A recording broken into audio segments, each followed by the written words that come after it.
ভালো চুড়ি বানানো। তো আজকে এই ভিডিওটি একটু স্পেশাল হতে চলেছে, কারণ এই সেটটি আমার একটি ফ্রেন্ড অর্ডার করেছিল। আর এই সেটটি হবে কুন্দনের, যেটা বানাতে গিয়ে তো আমি প্রচুর এনজয় করেছি আর আমার খুব খুব ভালো লেগেছে এই কুন্দনের সেটটি বানাতে গিয়ে। তো এই সেটটি যে অর্ডার করেছিল সেই ফ্রেন্ডটি আমাকে বলে দিয়েছিল এটা মেরুনের উপরে রাখতে। তো ফার্স্টে আমি মেরুন কালারের কাপড় শুরু করে কেটে নিয়েছিলাম প্রত্যেকটা চুড়িতেই এরকম ভাবে। ধীরে ধীরে জড়িয়ে নেব এই মেরুন কালারের কাপড়টি, তারপরে কুন্দনের কাজ একবারে স্টার্ট করব। এই চুড়িটি খুব সিম্পলের মধ্যে রেখেছিলাম, যেটা ফিনিশিংটা খুবই ভালো হয়েছিল। তো চুড়ি পরতে অনেকে ভালোবাসে, আবার অনেকে পছন্দও করে না। তো পার্সোনালি আমার চুড়ি পরতে ভীষণ ভালো লাগে, তবু নিজের জন্য ওই কয়েকটা বানানো হয়েছিল, তো আর সময় হয়ে ওঠেনি।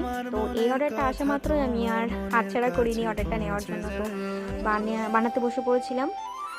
চুড়িটা প্রায় কমপ্লিট, বিভিন্ন রকমের সাইজের কুন্তন দিয়ে চুড়িটা কমপ্লিট করেছিলাম। তো এই ছিল সেটটির ফাইনাল লুক। কেমন হয়েছে জানিও, আর আসবো খুব শীঘ্রই নতুন ভিডিও নিয়ে। বাই।